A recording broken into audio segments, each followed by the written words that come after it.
Welcome everybody. Hello, Acfn admin, Larissa, Tamara, and Kristen. Good to see you all. Hopefully we get a few more participants joining on as we go. My name is Bill Ward. I'm the host and the founder of Billwardlife and the UDR podcast. Myself and Athabasca Chippewa First Nation months and months ago had a chat and we decided that it might be a good idea to try to bring recovery in a different way to the nation. And I thought it was a great idea. So for the last number of months since December of 2024, we've been doing once a month Indigenous in Recovery mini summits, which that is what this is. So today we have a list of guests. We will be going for 2 hours from noon until 2 o'clock. We are streaming on my personal Facebook page. I couldn't quite get it hooked up properly to my business page today. And we are streaming onto the Athabasca Chippewa First Nation Facebook page, I believe. So today, we have three speakers. One of our speakers actually had to cancel this morning due to health reasons, so I will be filling his spot. So we're going to open up our session today with my father. His name is Emile Ward. He's Billwardlife guest speaker number one. He's from Driftpile First Nation. And what he wrote in his short bio was he had to abandon his family for his sobriety. He doesn't regret it as he's lived a great life and he helps others to find the path to their best self, and recovery is possible for anyone and everyone. My dad has dedicated most of his life to helping Indigenous people in the healing realm. He's been sober for 45 years and he's just he'll tell you how humble he is. He'll tell you how humble he is. He's just a great man. Um, our second speaker will be William Bear. His shortened bio was I'm William J. Bear, named after my Nisumun, Joseph William Bear. We are from Flying Dust First Nations, Meadow Lake, Saskatchewan. My spirit name is Wichonk. I'll let him pronounce that when he gets up here. Or Boy Who Walks Among the Stars. From running and manufacturing drugs, he is proud to say that he has over 14 months of consecutive recovery, and he's working hard on changing his life, and it's paying big dividends. I met William recently, and we've been Facebook friends for a little while. And from what I can see, and from what I've known through knowing him, he just seems like an outstanding young man. And man, is he a big guy. And unfortunately, William Weiss, speaker number three, a really good man who I had some good chats with here in the last couple months. He couldn't make it today because of a medical issue that came up this morning. He had to run to the hospital and things like that. I don't know all the details, but he did let me know that he was unavailable on short notice. And I said, you know what, buddy, life happens and just take care of yourself. And, prayers to you. And I hope you're okay today, William. Um, so yeah, I will be filling in that third spot today. I don't think I've actually shared my story in any of the sessions that we've had. So I'm kind of looking forward to that myself. So this is kind of why we do it. The purpose is to help individuals, families, and organizations to better understand addictions and the spiritual malady that drives addictions and all self-destructive behaviors. I want to help as many individuals, families, and organizations as possible to become more empowered, courageous, and truthful so that they can help themselves and others in the pursuit of personal, family, and social harmony. I want to share my life's journey of imperfections, struggles, and challenges in relationships and within myself to show and inspire others that there is another way. The answers lie within us. We just have to want it bad enough and do what it is required.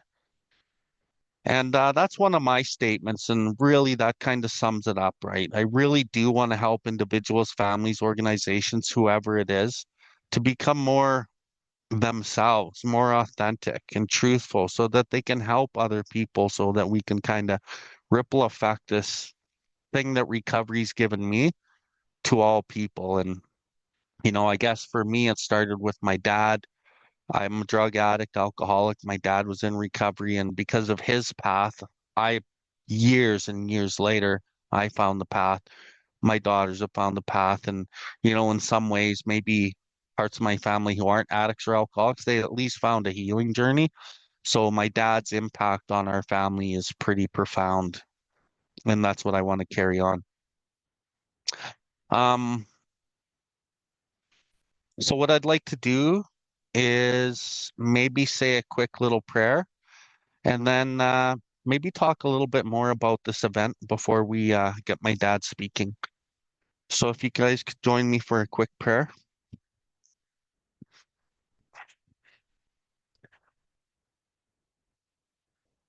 Dai victimagino, Kihu victimagno, Kisakampi sam victimagno, Neo gate wasin victimagno, Xanap yutan victimagno, Okawi mal victimagno. Creator, four directions, Mother Earth, thank you for this beautiful day today. Thank you for the opportunity to come here today and share our stories so that somebody else might relate and get something out of it. Creator, I ask for your guidance today in the words that we speak and the stories that we tell, that they hit in a good way. I ask as we share these stories and speak that we heal a little bit more in ourselves so we can be more useful in this world.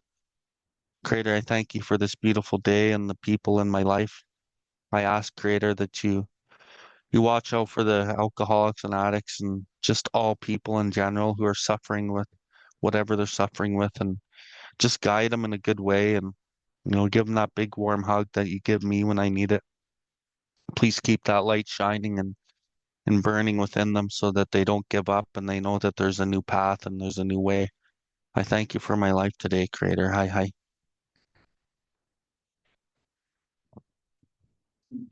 So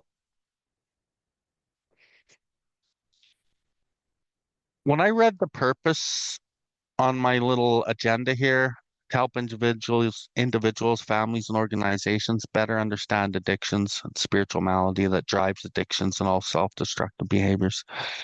So that's kind of been my thing, is the drugs and the alcohol are one thing, right? And yeah, it's terrible and it destroys our lives. And but when I came into recovery, I thought that once I got rid of the drugs and the alcohol, everything was just going to be fine. And what I realized is everything wasn't going to be fine. I realized that I had deeper rooted issues, and if I didn't get to some of those issues, that those issues would deal with me. Um, in my story that I'm going to share at Speaker 3 session, I'll describe a little bit more than that. But I think why at least I've been so effective in the world of recovery is because I don't focus so much on the substance. I'm relatable on the substance and I'm relatable on different areas of like our addictions, but I think I'm more relatable with the anger, with the violence, with the sexual conduct, with the relationship conduct, with these other things that actually are at the root of why I picked up and why I used. And I was actually powerless, yes, over my drugs of no choice, my alcohol of no choice, because I didn't have a choice. But I was more powerless over the thoughts and ideas and the emotions that I had. And as I lived in those old ideas and emotions, those things would trigger me to use. And then the cycle was repeated. And I always thought that I made the choice to pick up. Once I realized as a real alcoholic addict that I actually didn't make the choice to pick up, the drugs and the alcohol made the choice based on my spiritual conditioning, which was low, then I started understanding, wow, why I picked up. And then the beginning of my recovery journey began because I knew that if I didn't do something different, then nothing would change. And as I've kind of gone around, spreading the message of what I just spoke about, but maybe articulate it more and deeper and ex extend it longer because it's kind of complex in the same sense. A lot of people want to hear that because the humanness of us is very relatable, and that's what people want to hear. Sometimes I find that they don't want to hear like the real raw truth, but eventually they do. So anyway, we'll get more into that later. Maybe I'll speak maybe on a topic depending on how we're doing for time, but we will have each speaker speak for approximately 30 minutes. Maybe a little longer, maybe a little shorter. We'll see how each speaker does. So our first speaker is Emile Ward. He's my dad. He joined us on one of the first episodes we ever did here, but he was just an elder saying prayers, and he shared a little bit of his story, and he opened us up. And um, I wanted him to come back and share more of his story this time. We just attended the 12-step Alcoholics Anonymous conference in Vancouver a month ago. It was a world conference. I got to go with my father, and it was amazing, beautiful recovery fellowship event. Um, and I just love my dad, and I think he does a great job in this world with his recovery. So Dad, I would like to get you unmuted and share your experience, your strength, and your hope to people. And you're streaming live on two Facebook channels, so hopefully you're reaching far and wide. Thanks for coming out, Dad. Thank you, son. Anytime that I've been asked to share my story and experience, I gladly do it. I was at the powwow last night with my lady sitting there, and one thought came to me, and I said, I know I counsel some of these people that are here dancing, celebrating, Creator's gift of spirituality through their dances. And it was an amazing feeling to know I was part of this community. I did workshops here and I spoke a lot at their treatment center in my recovery history. So it was a pretty cool experience. And that's all the direct result of this program.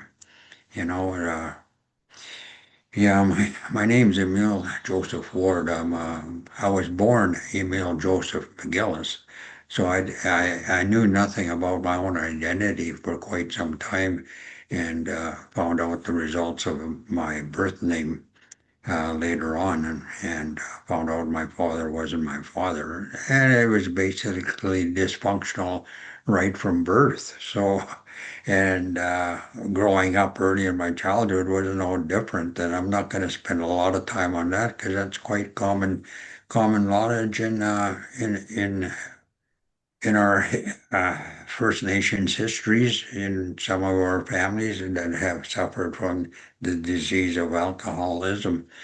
So, but suffice to say that I was taken away as a child from my community of Driftmile, along with three other brothers. I was the youngest, and no, pardon me, I was the second oldest, and had two younger brothers. They were adopted right away. They went up to St. Paul, Alberta, had a good upbringing with a healthy French family. And my older brother and I were ended up in a place called St. Mary's Boys Home in Edmonton. And we were bounced around Edmonton for quite a while. I don't know exactly. I have vague memories of my home life on the reserve, and also vague memories in my early schooling. But I just know I fell in love with education and sports, and that's basically what saved my life. You know, I uh, I never knew anything about alcoholism. Okay, that's the first thing. All I knew is at the age about 12 or 13, I decided that I would never be like my dad. Because the memories that I did have were of my mom getting beaten by my so-called father, and the drunken parties, and the violence and RCMP running through our house, and the kids playing and us kids playing in the middle of all of that, trying to have some kind of children's stuff. And those are vague memories. I do remember spending a lot of time in the bush, running by my Cookum's place. So I'd run out there. She was kind of my caretaker as far as I can remember, and spent a lot of time in her area, in the bush around her area. And also I had a boat. This was on Lesser Slave Lake and the south end of Lesser Slave Lake. And I remember spending a lot of time in that boat, just fishing and also just napping and just relaxing in the bottom of that boat and falling asleep. And yeah, that was just survival things, I think, looking back on them now and not understanding anything. It was just a life that was part of me, so I didn't know any different. And when we were taken away, then I started seeing a glimpse of what normalcy might be. But even though it was still in boys' home and run by priests or brothers and priests, uh, it was a good place. It was, I had good friends. There was a lot of sports, and we had a camp at Lac St. Anne. Every summer we'd go out there, and we had I had a great life as far as and when I was, like I said, about 12 or 13, I decided that I would never be like my dad, a drunk and wife beating so and so. And I never drank. I never drank till I was 19, last year of grade 12. In fact, I took an extra year of grade 12. Saved 3 credits because I was having such a good life in school, in high school, that that I wanted to go back for that extra year. So I did that, and I had great foster homes. I went in that boys' home up until grade 8, and from grade 9 to grade 12, I had great foster homes with some Dutch family for a couple of years. And then I went to a friend of mine in high school. His family took in foster kids, and he convinced his parents that they should take me in. So that was great, and they were great foster parents. I learned work ethics. I learned they took us out every weekend out of the city, out of Edmonton, and going camping all over Alberta. It was a beautiful life. And so I had a great schooling life and a great family life. You know, I love my foster brother to this day, who's still in contact.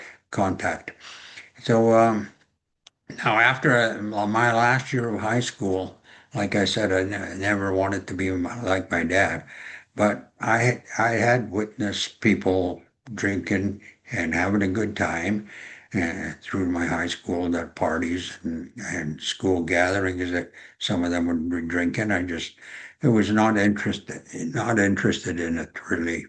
And but in my last year of high school, one there was this high school dance, and I thought, okay, well, I could maybe try it, see if if it is any better drinking. Maybe you get more fun at that because that's what everybody was saying. How such a good time, but I never really witnessed parties and drunken gatherings, But I drank. I had a bottle of lemon gin.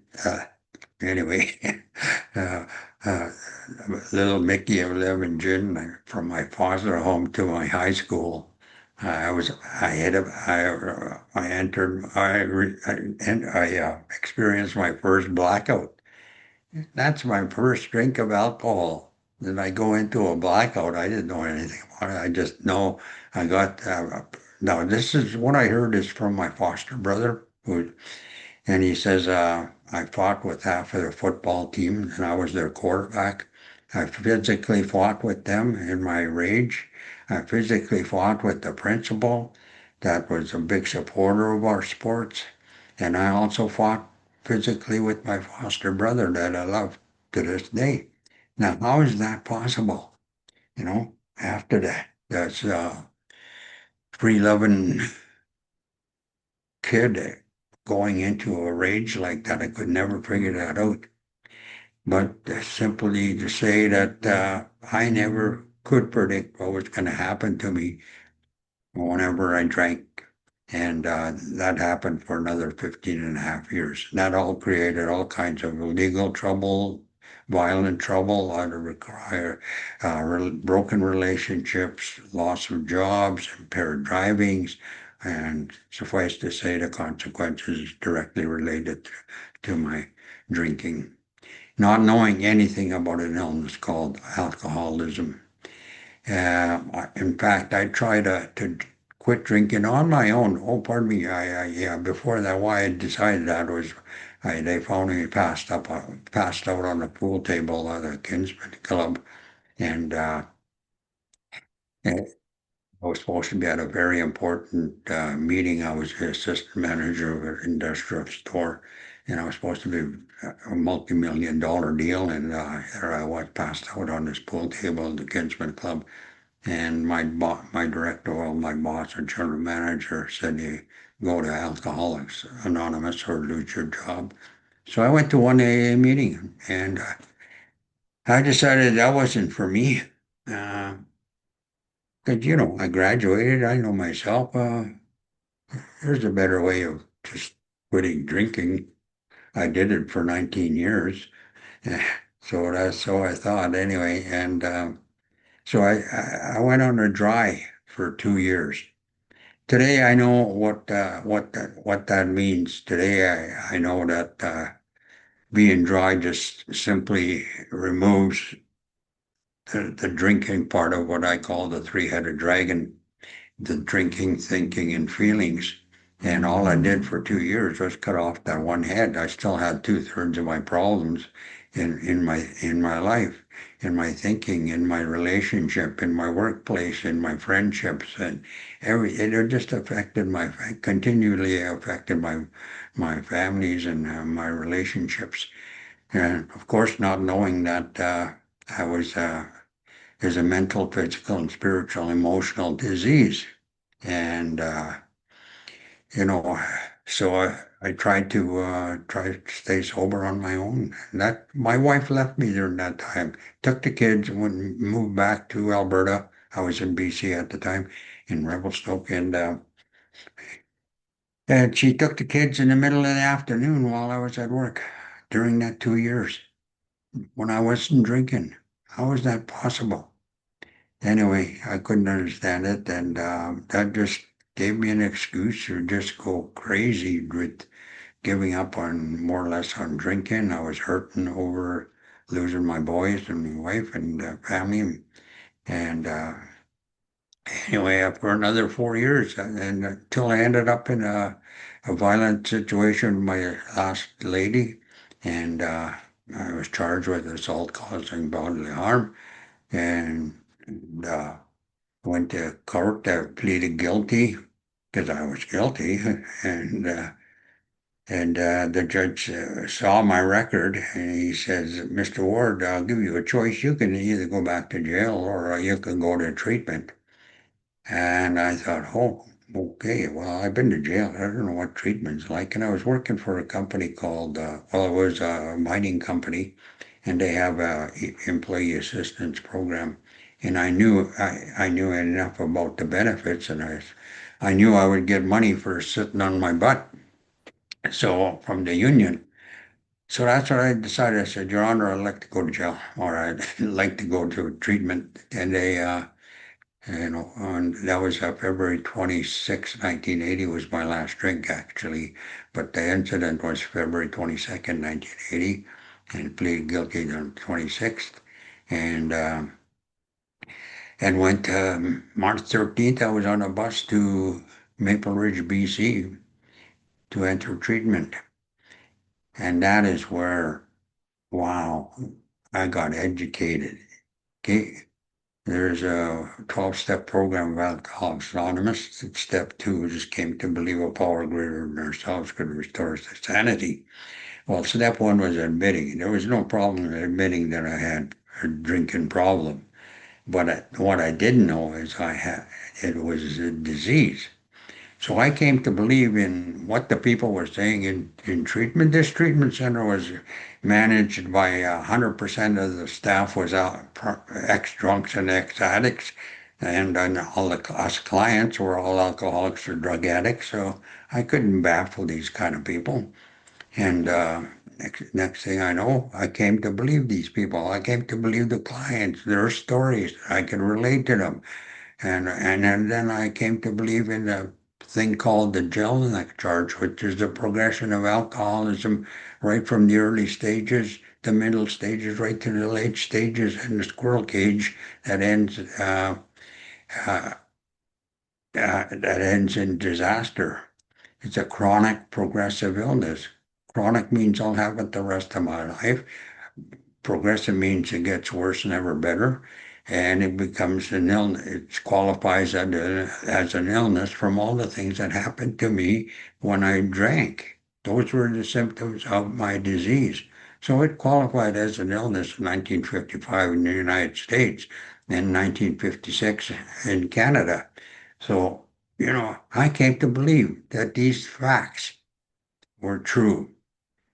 Well, at least it started triggering that maybe, stubborn as I was, and this whole egotistical thinking that I had, I thought maybe still I was an exemption. Well, I had to stay sober for 2 years. That was the other judge's order. That was as well as judge's order for 2 years. I had to stay sober. That was a condition of my probation. I had 200 community hours and 2 years probation.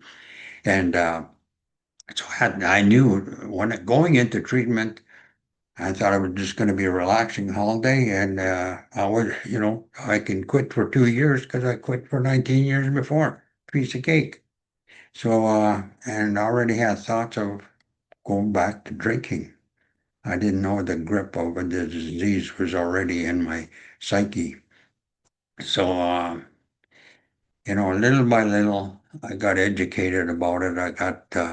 I started believing the people that were coming in every Thursday from the outside that had a life without alcohol. Now I'm talking about in this treatment center in Maple Ridge, there were any Thursday, which was the open night that they could come in and speak to us as clients, 80 to 100 of them would show up, and you could get a job through these people. Some of them had companies, and they were willing to hire people willing to stay sober, willing to recover from their addictions, and if they wanted what they call light lunch pail sobriety. So it was a beautiful place for recovery. And such caring people came in and shared their stories, and people just welcomed me as I was. And I already knew what I was like. I had 19 years of joy, I would say, a really good life that I had to compare to. So that's what I wanted back, you know. And I don't know, I came back, and I was cared for immediately. By that I mean, after I finished 6 weeks of treatment, my counselor gave me a piece of paper and he said, "Mr. Emile, there's three names on this paper here. These three people will meet you in when your bus arrives in Ferdy, and they're from AA." And sure enough, I get off the bus and there's two people from AA. So there goes my little plan of escaping on my own kind of thing. So they knew what alcoholics think like, and they said, "We'll give you a ride. Here's the meetings, and here's a part explanation of our fellowship and all of these kinds of familiar words now, but back then they were just a godsend to." That maybe I could stay sober. There's really no belief that I could. I had a vasectomy done while I'm in treatment. So that's very interesting because you're in a mental health facility, and to convince a psychiatrist and a medical doctor to have this procedure in treatment, it takes some quite doing. And but that's how strong I believed I wouldn't be able to stay sober. And because I had tried, of course, so many times, if you're familiar with the AA Big Book or Bible, and there's chapter 3 that says, try all, keep trying to, more or less keep trying to stay sober. And it's got a list of things that alcoholics have tried it on their own. And then it's a, yeah, step up to the nearest bar, try it again, try some controlled drinking, try it more than once. You need to get a clear description of your condition. And that's what happened. That's what happened many times for me, but I just didn't believe it. And then the step two kicked in again. I came to believe that it was true and that there was a life without sobriety. I couldn't comprehend that either. How can you not, you know, how can you not have a life without alcohol? And but I, I'll just jump a few years into my recovery, and I met an elder, a Lakota Sioux elder, that spent a lot of time with me in the beginning because he knew that I was lost as an Indigenous person. Remember, I was raised assimilated as you can get. I was raised by whites ever since I was taken away as a child, and I was raised by white people, and I was white as you can get. And this Lakota Sioux native could see that I had this what we call a hole in the heart. It was my identity as a Native person was missing. It was probably very apparent to him. So started asking me questions about the culture. I was embarrassed because I knew nothing. In fact, I was prejudiced against my own people, and because I knew nothing about uh, Indigenous people and their lifestyles, or I'm still very self-centered, and but he wouldn't give up on me, and they hired him to do a workshop. I became a counselor, by the way. After 3 years of recovery, I got railroaded and I was a sales rep in the Northwest Territories, flying all over. I had a perfect life, actually, for, work Monday to Friday job. Monday, it's travel day. You drive or you fly and you go fishing all the way there, all the way back on Fridays, fishing, and it's work 3 days, get big money, and it was a perfect life. And when I was going to meetings in Alcoholics Anonymous in Yellowknife all the time for meetings, whenever I was there for business, I was working on a Hay River and fly in or go in there and go to meetings and you know, the director of addiction treatment center and the director of what do we call Alberta Health Services now, but it was called, he was the commissioner of alcohol and drugs for the Northwest Territories. They were both in the program and they decided that I should become a counselor. So they have met me for coffee and stuff. And I said, what do counselors make? And I just laughed at them, right? And I went back to my job. About 3 or 4 weeks later, I met the commissioner in Fort Smith. He was doing a workshop with social workers. He says, come and see what I do. So I went in and sat with him in the afternoon, and he was up there presenting information on flip chart and talking, asking questions and all this kind of stuff. So, wow, that's what I want to do. I'd like to do that. And 3 weeks later, I was working in treatment center in Yellowknife, and that started my career. And I've still been at it for 42 years now, and and just amazing what uh, so don't tell me that the creator doesn't have a sense of humor. It was never my plan to help people, and here I am, 42 years of doing it, and still loving it, right? And and I met so many beautiful people. I said, and those kind of thoughts were happening to me at the powwow last night. And I'll probably go after this session for the rest of the day. My lady and I are going to go again all day tomorrow.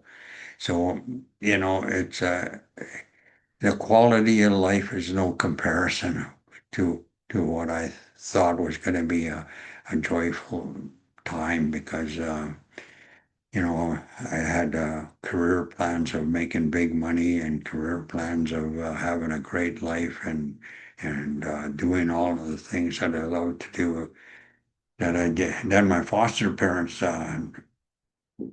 shared or guided me toward or taught me how to have fun in a natural world. And that was my plan, to travel and visit and meet people. I was a very personable people. I love people, and I can't say enough. That's the biggest thing that I can share is this was designed by for my spirituality to change. It, I could never have thought of this at all, even without alcohol on my own. Okay. The creator had to give me this lifestyle of working with Native people in treatment. I've been a director of treatment centers. I've been a trainer of counselors. I've been same as my son is doing now, community development stuff. And there's not too much I haven't done in addictions. And my career just went so fast because it was all there to the spiritual excitement of helping people. I could never have comprehended something like that. Like I said, I was as white as you can get. I was materialistic as you can get.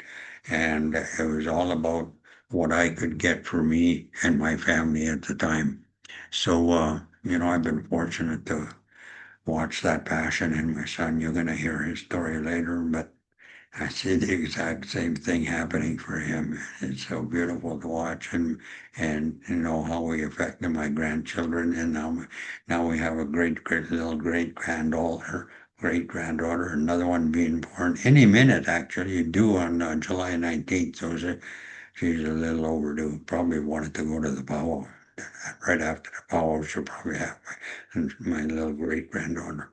So I don't know how it's going to go for you, but the first thing I ever heard in treatment was get stupid, save your life. Graveyard's full of smart alcoholics. Thanks for listening.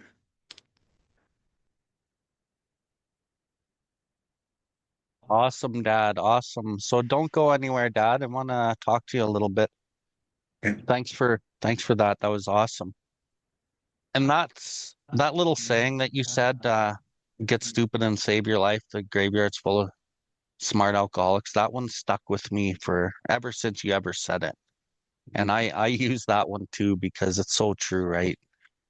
Um, as you kind of walk through your story, what were some of the hardest parts of your sobriety? Like like life happens, right? And like you get to these turning points in life where maybe the drink comes into your mind or maybe you know that you can't drink so it doesn't come into your mind, but still it doesn't make life any easier, right? What were maybe two of the biggest moments of your life where it was hard in sobriety? Where it was hard in sobriety?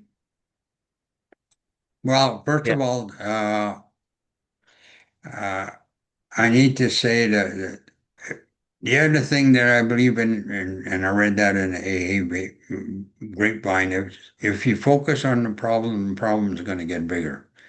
So I started learning how to focus on the solutions. The solutions will get bigger. That's a big belief with that whenever I'm struggling to this day. And but the biggest gift that in early sobriety was being around the people that really wanted to take care of me. But by that I mean, yes, the sharing in the AA meetings and the fellowship, but it was a fellowship even after the meetings. The Chinese food and the restaurants we went to after, and the laughter and the jokes and the social life and the road trips and the roundups. And, I started having that social life that I always wanted, and I didn't need alcohol. Okay. Beautiful people, yeah.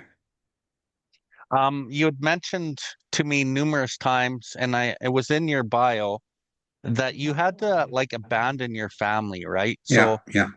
like I know none of my indigenous side of my family, although I did meet three cousins there a month ago up at the Kamloops powwow, and you and I went and visited. Um, the one cousin over on Vancouver Island like 2 weeks later. But prior to that, I knew nobody on my Indigenous side. And that is in large part because you had to abandon your families for your own sobriety. Can you elaborate on that a little bit? Yeah, there's the history of childhood that I remember related to drinking and partying and violence.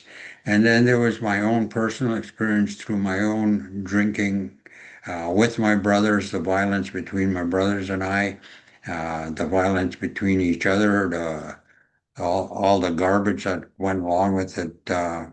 They were just as deep into alcoholism as I was. And when I sobered up after a very short time, I think it was within a week, one of my brothers came and knocked on the door and wanted to celebrate my achievement with a case of beer. So I knew right there, okay, I got to make a little decision.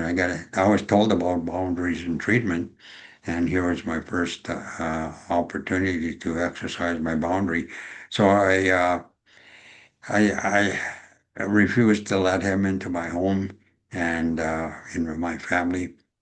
And I don't know what he did, but he left. And then I decided that there was another brother that for sure I didn't want to be part of, and then a third brother. And little did I know, I just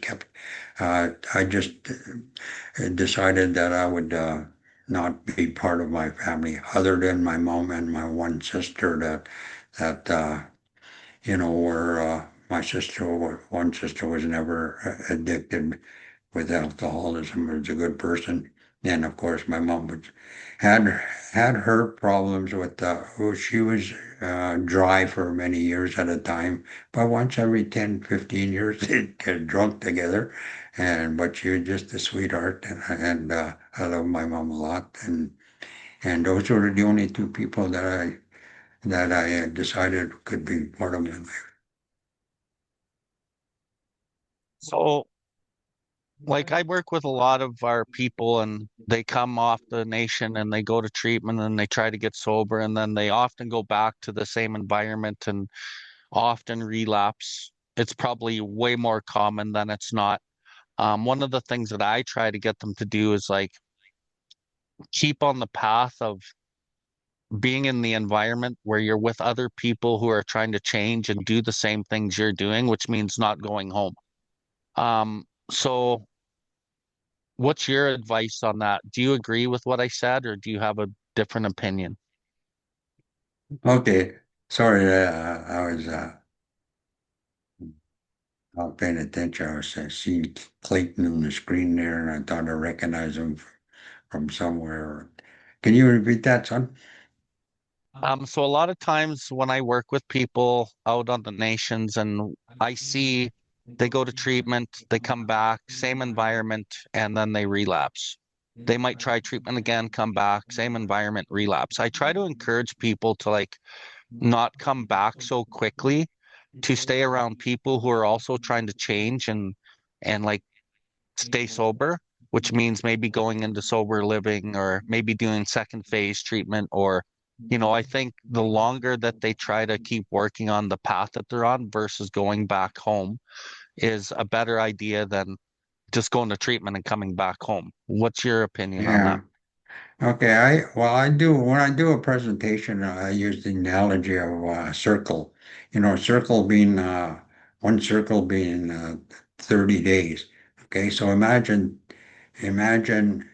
12 circles. Okay, in the first year.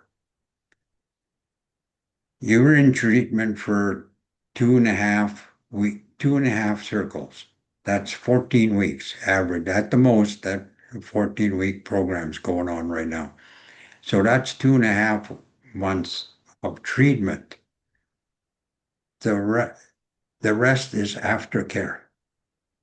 The rest is all of those other circles is aftercare. Now imagine how long you want to live. Let's say 40 years. Imagine 40 rows of circles. That's all aftercare for the rest of your life. And there's always been that conception of treatment. Once I get treatment, I'm going to be okay. That's a the most dangerous myth there is, and that's been out there a long time. But now, finally, we're recognizing. Remember, we started with there was 21 days programs. There was 28-day programs for a very long time, and then finally 12 weeks, 14 weeks, and some 3-month programs. And there's a one in central Alberta had a 2-year live-in program and very successful. And that was for the bottom line skid row alcoholics that were in that squirrel cage of progression. And they were staying sober because of this long-term housing and caretaking that they received. So now we're finally cluing in that we need a lot of aftercare beds, a lot of aftercare attention, and educating government people who have the authority to approve financing and approve, this kind of care for people. So it's progressing toward wellness. Is Awesome. that it? Awesome. Yeah, that was you basically. I think you agree with me that the longer you stay in a recovery environment, the better your chances are of long-term success. And really, the aftercare program never ends, right? Recovery never really ends, right? So it's a That's healing right. journey. It never ends. Yeah, just simple dynamic of like for myself, when I came out of treatment, there was still something that said maybe, like I said, I had the vasectomy because of my belief system at the time. When I came out of treatment, it was still just needed a little more confirmation. So I bought the AA. Of course, I read the AA Big Book, and then I bought AA Comes of Age. I bought the pioneers of Alcoholics Anonymous, the first 100 people with uh, Dr. Bob and the good old timers, and Bill sees it, our founder. I read all of these books. I only read 3 books in all of my grade 12 or in all of my school history. And I read all of these books within the first year, so I was coming to believe. That was part of my come to believe system. And I confirmed that. Once I confirmed that, I started hanging around these people, the winners. Okay, amazing. Okay, just one more thing before I switch speakers out with you, Dad. It has to do with like people who have drank a long time or used drugs a long time and they're older. Like let's say older, like 50 plus, maybe 55 plus, where they want to get sober, but they think maybe the best years of their life are now behind them, and what's the point, right? And I know that you have worked with quite a few older people at the beginning of their sobriety. Um, do you have any message for like an older person who wants to get sober? Uh, well, while I was working at Palmaker Lodge, we had some of those senior people come in for treatment. And in Indian country, you know, how do we say? We have a natural respect for our seniors, a natural respect for older people. But we got to first focus, if the addiction is the issue, it doesn't matter what age. Okay, we have to look at them as a suffering, troubled, progressive illness in this person. We have to still look at them as an alcoholic, and use the same recovery system as if they were 20 years old. We had to, in one occasion, I had to confront a chief, okay, a chief from a reserve. And, everybody's, gave me feedback. They were on my case about giving feedback, talking to this elder in a way that I normally talk to clients. And I got feedback from the rest of the group about it, like respect your elders and all. Don't talk to him that way. He's a very important community member, all this kind of stuff. And I understand that. However, I told the group, I said, this man is suffering from alcoholism just as much as we are. And he, he could possibly die of this disease. We need to respect the disease, love the person, and respect the disease. Love the person, respect the disease, which is the 12-step program of Al-Anon. Okay? The partners and friends of people in, of suffering addicts and alcoholics or uh, Narcanon. Yeah, there's another one, Narcanon. These kind of people that need to be, they get educated, they're educated about how to do that, how to love the alcoholic and separate the illness from the alcohol. So we have to do that with the elderly as well. Awesome. Those are awesome words of advice, and hopefully somebody on the other end of the screen heard that and heard everything you said. You brought a lot of wisdom today, and your 45 years, 42 years of helping people, and your own 45 years of recovery has really paid off. Um, I see here on the chat, just one sec, Dad, on the chat that our admin, I think it's Michelle behind the screen, but I'm not 100% sure. Happy Saturday, everyone. If you would like a copy of the Sober Indian 30 Questions, 100%, 1,000 plus answers by Jason Eagle Speaker, complete the information on the form and we'll send you a copy through Amazon. And I think that's more for the members of ACFN. So just a heads up for that. Okay, Yeah, Dad. I just want to say too that Kristen stood up for a minute and I seen her. Can you see her shirt again? Good medicine, right? Good medicine. Well, you just gave me that today, Kristen. I get more out of this problem sometimes than the other people. And this is all good medicine. We're good people. Okay? So spread it around. It Get to a is. It pow. is. Get to a powwow. Okay, Dad. Thanks Okay. for everything today, and I'll just get you to camera off and mute your mic, and I will get William Bear in position. And thank you so much. Okay, so that was pretty inspiring and pretty insightful. My dad's 42 years working with people and his 45 years of sobriety. He carries a lot of wisdom. You know, I know a lot of people that know my dad and love my dad, and he's really done his best in Indian country to try to help inspire people. I remember going to a powwow with him about, I think it was my first year of sobriety, and we were standing in the line. We were standing in the line up to get some food, and this guy came up to him and said, "Are you Emile Ward?" And my dad looks at him and says, "Yeah." He said, "You saved my life like 30 years ago." And then my dad remembered them and they got to talking. And, you know, I remember those first few years, we would go all these different places and my dad would be recognized for helping this person or that person on their journey. And it was pretty cool to watch as a student, I guess you could say, and as his son. Beautiful thing. So now we got just want to give a shout out to Mike and Clayton, Larissa, Tamara, who's my helper, Kristen. Thanks for joining us today. And I know we had a bunch of people watching on Facebook Live. So hello everyone, Facebook Live. So next we got William Bear kind of coming up here. A guy who I had met recently. I found out he's lived in Calgary for about 4 years. I did first meet him, I believe, at one of the 12-step meetings. It's an Indigenous-based 12-step meeting at Muskanawa here in Calgary. Very popular Indigenous meeting. I think when I was there the last time, there was almost 80 people there.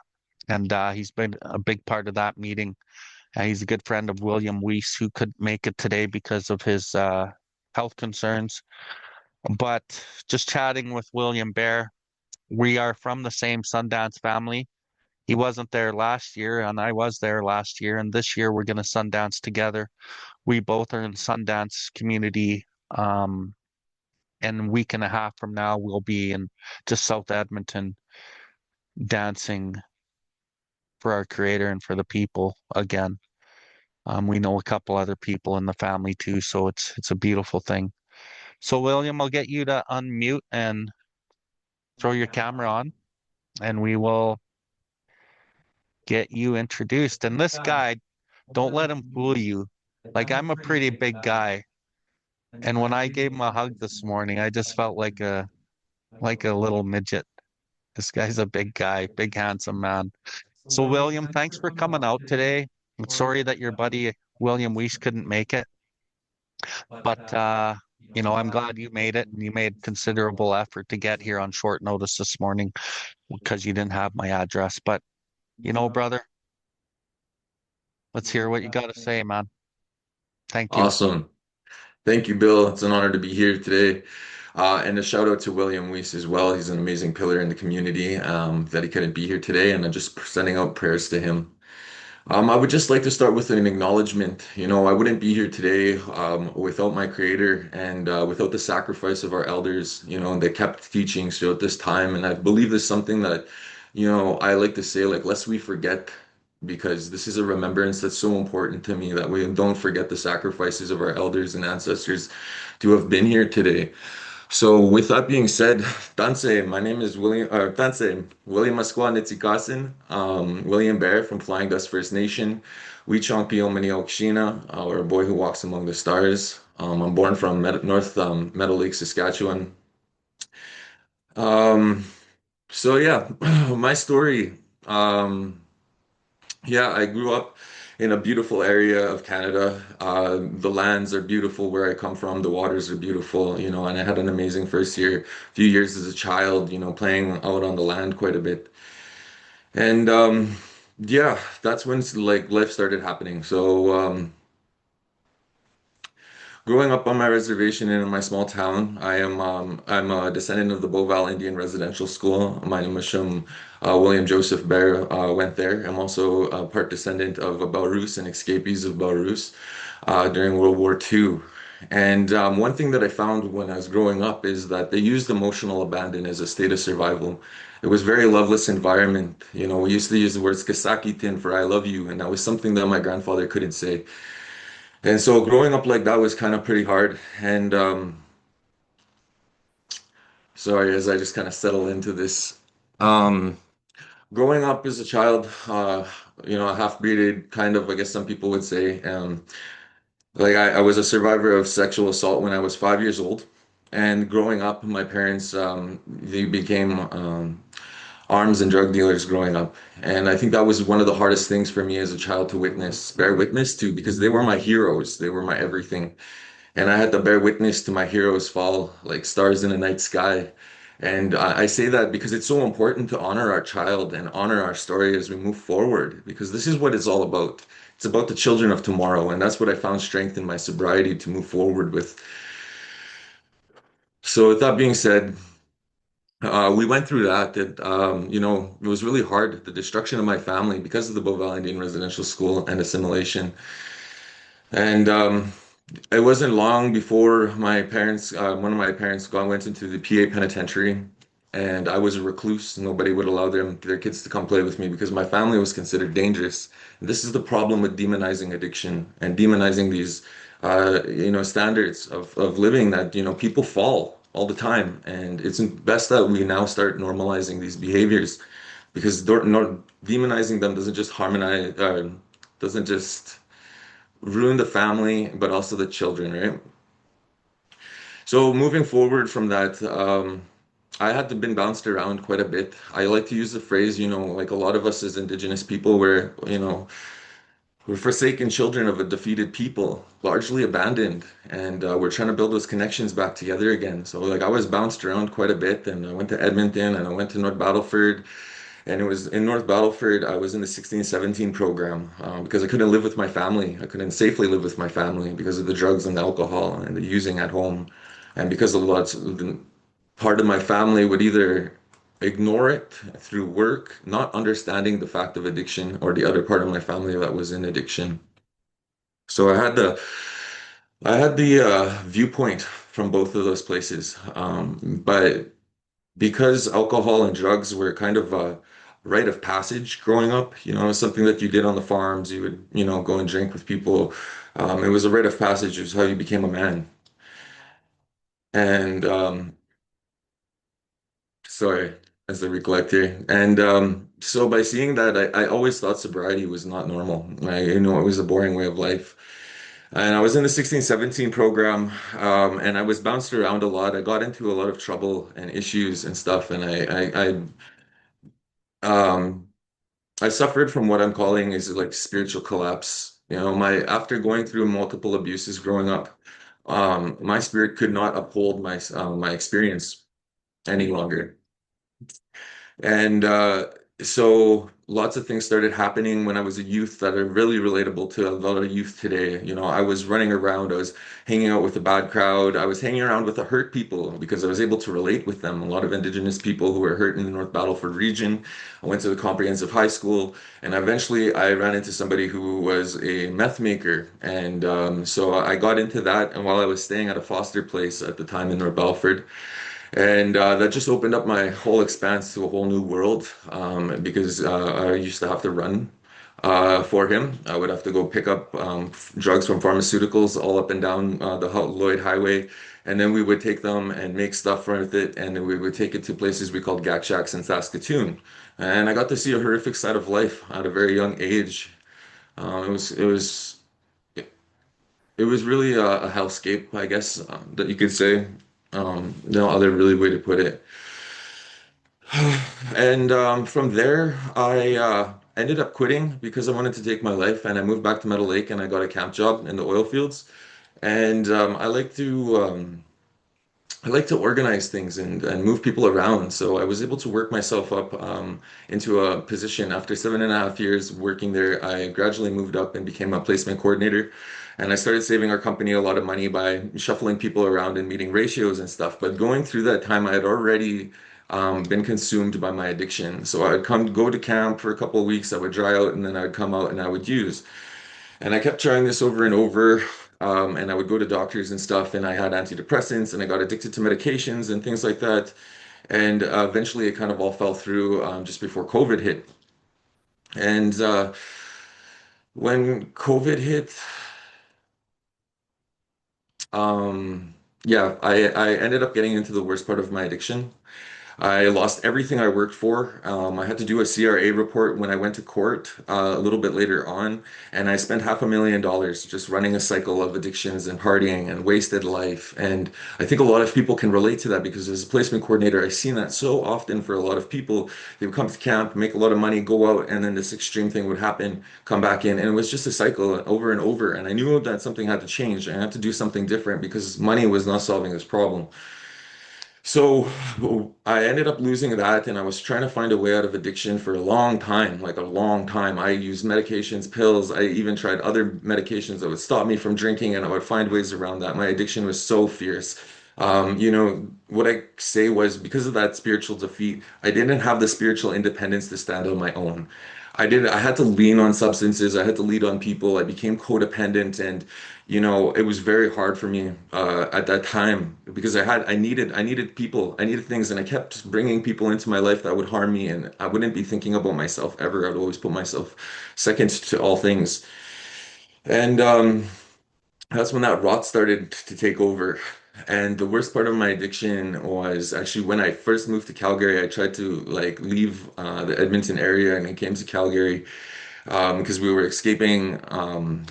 Well, we were escaping the TS gang because they knew where we lived. We had a run-in with them multiple times throughout my life. We had, run-ins with gangs and stuff because we were affiliated with drugs and addictions. And I had a house and a car, and eventually I lost all of that as well to another suicide attempt in August because I had all of this stuff. I had a big house and a big car. I had everything, the oil fields and the money and the American dream for a hot moment. And then I realized how empty I was inside. It was so empty that it hurt. And that's kind of when I started looking for ways out of and this addiction, this recovery, but I was already spiraling out of control already at this point. And yeah, so sorry, I'm just trying to bounce back and forth between my story here and just trying to think. So from that point on, after I lost my house and I lost my car, I lost everything. Even the people who were living with me abandoned me, and I lost everything I worked for. Um, I had started at Bow Valley College, and I was homeless for like a couple of weeks, so a month and a half. But I never actually got this. I never had to stay on the streets, which was a blessing. And I slowly had to start pulling myself up from there because it was a suicide attempt. What happened was actually is I slept with somebody who had HIV during my excursions with alcohol and drinking, and that spun me out of control because they blamed me. They said it was my fault for sleeping with them in the first place, and then they switched my drugs out with fentanyl, and it became this whole thing. I was realized that my whole life was collapsing around me, but the drugs and the addiction and that fear had already sunk in. And so that's what led to that spiraling out of control because we put ourselves in these dangerous positions and we don't really care. We just want love. We just want to be needed, you know, and are so isolated and hurt and alone. And even after months and months of getting tested, and I realized I didn't get that HIV, the addiction had already spun out of control, way out of control. So I had gone through that and I couldn't find a way out. I asked for everybody, and that's the principle of my life is like I wasn't only failed by protectors, by professionals, by my parents, people who should have been there to support this person. And I was sold these medications, and I had ADHD, and I got addicted to those medications, and then other medications, and I was just a cocktail of medications and drugs for a while. But I knew I had to keep fighting forward. I had to try something different because my at the end I only seen one of two options. It was either death, the slow death, and I like the term that the French use because they use the le petit mort, it's the little death, and I see this all the time. I see the little death all the time in addictions, and it was so painful. But one thing that I could not stand on one of those days was like, I just wouldn't be able to stand to leave one of my babies back home on my reserve because I love them. They make my joy, they make my day, they make everything, they hold my heart. And that's what I fight for each and every day. And you know, I couldn't abandon them to these suicidal thoughts. So I kept pushing forward and I went through Bow Valley College. And I want to say that it was just because of tenacity, but it really wasn't. It was because I had nowhere to go. I knew if I didn't go to school and went to school, I went to Bow Valley and I was crying my eyes out. Every day I had nowhere to go. I was completely exhausted. I didn't have baths for days, and I went to go like do applications for placing and housings, and I was broke. And I was exhausted, and nobody wanted to even rent to me in Calgary because they were looking at me like I was a problem, which it probably was. And it was very hard to get settled in. And I showed up to class every day because I had nowhere else to go. But that kind of fed into the next 6 months that I got into sobriety at that time. But I knew something was really wrong with me inside and out. I was living in the dark cloud of dishonor, and I was an embodiment of entrapment because I was stuck with inside of myself. I had nowhere I could go. I was in a prison inside myself, and I was in a haze of just fear all the time and anxiety, and I needed to be with people, but I couldn't be with people because I started to develop a hatred of humanity, a hatred that lived within me of my own humanity that I needed other people, and the hatred of humanity that had failed me. And so this kind of just I had to do something different. So December 15th of that year, I ended up going back home to Flying Dust. And I told people, I was like, there's something wrong with me. I need help. I need help. Somebody please help me because I can't take medications for this. I can't do this. I can't do nothing. And I told them about the sexual assault, and they sent me down to the RCMP. And the RCMP immediately started a court process, which was extremely sloppy, extremely disorganized, extremely underfunded. It was the most gruesome process for the next 2 years that I would have to go through. And then not only that, my brother went missing on that Christmas of that year. And I had to go with Bear Clan and search the streets. And I went to Edmonton and I seen horrific things. I seen overdoses from fentanyl in those days. And one thing that really stuck with me even to today is when I went looking for my little brother with a poster. And this young man said to me, I wish somebody was looking for me. And that stuck with me to this day because there's people out here nobody's even looking for. And a little later on, I found out that my brother had died in a car accident somewhere between Edmonton and Meadow Lake.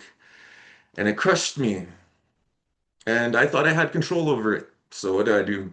I mean, it destroyed me. I was completely spiritually devastated. And I didn't have the foundation of recovery to support me because I was still in that mental state of, I'm going to do this alone. And so once the police officer said that to me, I thought they found him. So when the police officer came to see me that day, I thought they found him. And then they told me that they found him and he was gone. And it crushed me. And the first thing I did is I went to go get a bottle of wine. And I had a half a cup. I poured it out. I was crying. I was crying. And I just went back and ensued. I went back home and I started the hard drugs. I am an addict of all things today, meth, crack, this, that, alcohol, pills, anything. And I spiraled out of control again. And I went to go and bury my brother, and I came back and I was going to start at Bow Valley College again. I was still doing my upgrading at this time. And I went down to the 38th Street um, train station. And just before I went to school, I seen somebody who was on some drugs, the heavy down, and he fell in front of the train and got ran over. And I looked at this after this. It was my first day back at school. I didn't even make it to school and I was crushed. I went back to my place and I laid back in bed and closed my eyes and I stayed there in the dark for almost a month and a half. My roommate was there. He remembers this vividly. I couldn't get out of bed and I was just rotting away. And then something said, you gotta get up now, you gotta start moving again. And I take that information for everything in my life, everything that's bad that's happening in my life. I keep thinking about that. You gotta keep moving. Get up, no matter how hard it is, you gotta keep moving. Because I found that there takes two components of this recovery and this addiction because we have spiritual defeat, because we're spiritually weak after the addiction. It takes everything and then it takes evermore. And the everything comes from me, and that evermore that comes from Creator. Because when we're like down on our knees and there's no end in sight for this recovery and everything else, and you have to summon up that spirit, you have to summon up that strength to keep moving, that strength to keep moving forward. You have to get up, you have to take another step. And that's where Creator comes in. Because without Creator, I wouldn't have any of that. And the blessing of this is, when I went to Bow Valley, I started learning the seven sacred teachings and they really stuck with me. I started learning my culture because I am an assimilated First Nations. I don't speak any of my Indigenous languages. Both my families, whether they were Belarusian or if they were Indigenous, they both went through the churches. They both had their names changed. We were wiped of our identities. So I am so blessed that our elders were able to hold those teachings because I was able to learn so much from them. So I started getting up, going back to meetings again.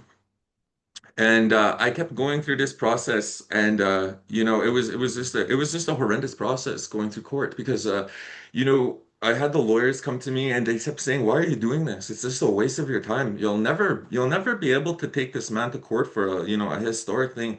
And I just kept thinking about I have several nieces and another I'm not gonna say names or anything, but very close to me, my babies. They're my babies, and they're going through these court trials right now and processing and stuff. And it's devastating, these processes. And I told them, if I don't do this, then nothing means anything. So I have to come and I have to fight for the story. And the court processes were gruesome. I remember standing up on that podium and they said to me, they were like, you just want your story to be told. And she kept saying that in repetitive motion, like every 3 seconds, you just want your story to be told. You just want your story to be told. And that was his defense. And I could hear my heart, I could feel it in my ears. And then eventually I asked Creator, I know Creator's taken over me for a few times, but out of sheer frustration, I told him, no, it's not my story I wanted to be told. I asked you for help and you gave me no other option but to be here. And it's so important because so many Indigenous youth are going through this and they have no other option but to be there. And this is the only way to restore your sanity and your honor as bananas. There's way better ways to do stuff like that. And it was such a disorganized court process. I went in and I tried to commit suicide again on that just before that year. I went down to the streets. I was devastated. I got cheated on. I didn't know what I was doing. Went down to the streets there by Earlton and I picked up some drugs and I picked up some alcohol and I had a bunch of sleeping pills and I took them and I woke up still and ambulance and all that stuff was there. Still alive, still going through it. Went home. I was homeless again, and I got an opportunity. When I was home, like I kept thinking about that. Like, what am I gonna do? I was homeless again. I don't know what I'm gonna do. I was in my reserve. My reserve is just the energy, the vibes in my reserve because of addictions in my family is just so low vibes. Like it's just you can feel it, you can feel the defeat in the air, especially around my family. And I knew I couldn't be there. And I got an opportunity to go to Mount Royal. So I was like, yep, this is it. I'll take it. I got to get off the alcohol, got to get off the drugs. And I tried to stay sober again. And I kept collapsing over and over and over. And I just like a relentless piece of grass. You just, no matter how many times you get stepped on, you just got to keep moving forward and keep growing and keep going because there's really no other alternative to sobriety and addiction. It really isn't. And you get to start seeing that kind of more clearly. And so I went to Mount Royal and I started going through my undergrad, or started to go do my upgrading so I could get into my degree. And it's kind of funny that Emile's here today because I remember calling Emile and I was just crying to Emile. I was like, Emile, like, you don't understand. You know, I had no idea I was still getting into the recovery community. And Emile's there as my elder and he's listening to this. And I'm trying to tell him, because I think that's an important insight because, the thing is the pain that we go through in addiction, it's so blinding, and I think that we need to look at this when we're talking about hurt people. The suffering, you can't see past your own suffering when you're in that addiction. And it's blinding. So you're only thinking about yourself. So when I'm dealing with hurt people these days, I remember that like you can only focus on yourself. You want these reliefs and stuff. You want to bring people in your life. You want to bring in these relationships and stuff. You want people to, help and save you and lean on. You're always spiritually leaning on people when you have no spiritual standing, right? And we're moving, yeah.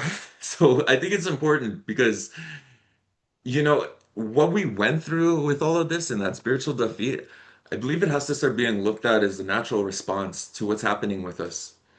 And it can't be demonized, it can't be judged because this is a natural response to somebody's life and their environment growing up. And I mean, we have to start changing the way that we're looking at these things. So, anyways, long story short, I had one more good relapse there, and it was after a honey, a Nichimus. So, yeah, I learned my lesson there. And then, yeah, I went back to court. I went back to Meadow Lake. I was still doing my upgrading at Mount Royal University. And went back to court, and it was madness. I think these people, they just didn't care. It was so disorganized. Like, this is my life, this is my honor, this is my everything. And here I'm fighting for my babies because I have to show them that it is possible to get through this court case. And it was disorganized. And this man here, this man who was a family friend who lives like, two houses down from my mom's, who sexually assaulted me when I was a kid, who I seen multiple times in my reserve, which is another important point.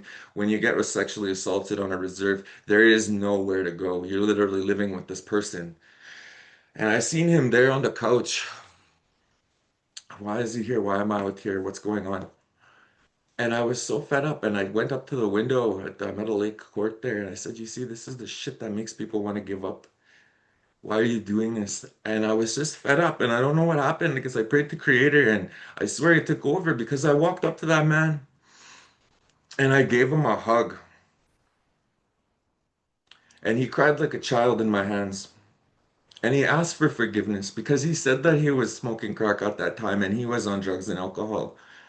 And I told him if I had only done this sooner, maybe I would have got to spend a little bit more time with my brother who had passed away than in my addiction. And I went out and I had a smoke with him. And one thing that really stuck with me is he had told me, don't let the darkness get a hold of you. But it had already got a hold of me. So I went up to the court and I told him I want to drop all charges. I want to be done with this. Forgive this man because he went to a residential school too and he suffered enough. I'm done beating the dead horse. I'm done defeating the defeated. And I said, give him forgiveness, man. Like, I want to be done with this. So I did. And when I was done speaking, the judge said, I've never heard anything like that in my life, but in my career. But I had let go. And I was able to honor my story in that way. And I think that's an important part of moving forward in this life because that core process kills people. Anyways, moving forward, I came back and I didn't know what to do with my addiction. It was spiraling out of control. I was popping pills, everything. Christmas came around, all this stuff. I won my court case. Actually, he admitted to doing that to me, and after I had spoken, so I actually won. It was a rare case. I actually won, and it's not even about winning because I had already lost so much life to this that it's not really winning. And even if you don't win, it's about honoring your story. But I had won on November 30th, 2023, and I'll never forget that date. But I had spiraled out of control again. I couldn't get out of my addiction. Everybody was against me in this world, and I was alone. But I had to keep fighting because I have my babies and I can't leave them because it has to be up to me. So I went for another 6 months on my benders and stuff, trying to bounce back. I was still, at the university. And that's when I got the God-sent blessing of going to Sunrise, the healing lodge here in Calgary. And I went there for 3 months. And it saved my life because I learned about my spirit, my culture. I was able to relieve myself of all these burdens and honor my story in a different way. And I've been sober ever since April 25th, 2024. And that was a godsend blessing. So that was what was it like? It was hell. And what recovery was like, well, I'm still in it. And with that being said, and what it's kind of like now today, so with what's kind of gone down today, I'm an honor student at Mount Royal University, and I'm currently going into my second year sociology, trying to get into psychology. I'm a sponsor. I love being a part of the community, the real people, the Nitsitapi, as they would call it, because there's something about being around people who are able to honor their story and walk in on a light, not because we even have a choice, because it's either that or addiction, but it's something else when you can have real conversations with real people. And we have a recovery community on campus, which is at the University of Calgary, which is a godsend blessing as well, because we're starting to find these new ways of being and moving forward. So, you know, I had some other stuff here, but the biggest thing is I keep hearing people kind of talk about like, what, recovery never ends. And do you know what the truth is I never want it to end because sobriety is sexy AF. And that's what we got to start showing to the kids and moving forward. Like, man, you know what? I can go to the Calgary Stampede and have a good time while people are drinking on only $25. What? Like, I'm financially stable. What? Yeah, you can still have a good time. What? Like, that is the stuff. And we have to start showing that to the kids because of all things. And I heard even earlier, what do you tell somebody who's going through this? Because I even got devastated by life loss. Life loss is such a horrible thing. You lose the sense of fulfillment for so long. You lost your childhood. What do you do? It's about the children of tomorrow. That's what we're here for. That's what we're fighting for. And I will, like my ancestors, be a sacrifice to that and give that life up and this experience and that perspective so that we can guide them out of the light, out of that dark, dark place, so that we can show them what it's like to like live really sacred again, that life can be fun again. Like that's what this is all about. Like we are done losing our childhoods. We have to start standing up for what's right. We gotta start putting creator, the environment, our children first. Like that's what I stand for this day. And I'm gonna be finishing my second year sociology, and we're there. And I had to show people that it was worth it and that it is possible. And we're still here today. And I can tell every single person who's an addict, yeah, you know what? We might be a little cooked, but it doesn't mean you can't learn. I got 100% on my last exam here like 3 days ago. 100%. They said that wasn't even possible at university. Like, you can freaking do it. You got a passion for it. You love that stuff. You can do it. And that's all about the heart because we got to be able to stand. We have to be able to stand steadfast for those who can't stand, and we have to stand for them until they rise again. And I really like what I heard about, the buffalo, that the only time we turn our back on our children is when we turn to face that which seeks to harm them, you know? So, anyways, my recovery is very emotional. I am so excited to be here, and I love you all. Thank you. Boom. Here's my mic, and I'm dropping it. Good stuff, brother. The passion for life that you have, so beautiful. Um, I'm going to ask you some questions, but first I think I'm going to open it up to the floor. Does anyone have any questions or want to comment or have a quick chat with William? Feel free to unmute yourself, Mike, and anybody else after Mike. beautiful story, William. Really touched me there in that part when you faced them and you probably held back with everything you had in you, and then how you overcame with the emotion of forgiveness. Like for me, I grew up, in the family where being aggressive and standing up for yourself was something that we always did. And when people wronged us, we there's a physical aspect of them having to be responsible for what they did, and we've always done what we felt was right. And for me, when you said that, it just opened up a whole different view, forgiveness. Because when you talk about what you went through as a child, well, we were very lucky that we didn't grow up in a home with alcohol. My parents did drink when we were small, but as we got older, they quit drinking, and because they went through that. They didn't want us to go through that. But behind the scenes, both my parents were from residential school. Both of them suffered. And I found it strange that they never went for the money. They didn't want to relive whatever they lived. But over the course of time, it took effect on my father. And one day he did that to my daughter. And then we found out that he did that to my brother's daughter. Daughters. And that happened just shortly after 2016. And it destroyed our family. It completely destroyed our family. Nothing's the same. I don't talk with him, and now I'm not talking with my mom either, or some of my brothers.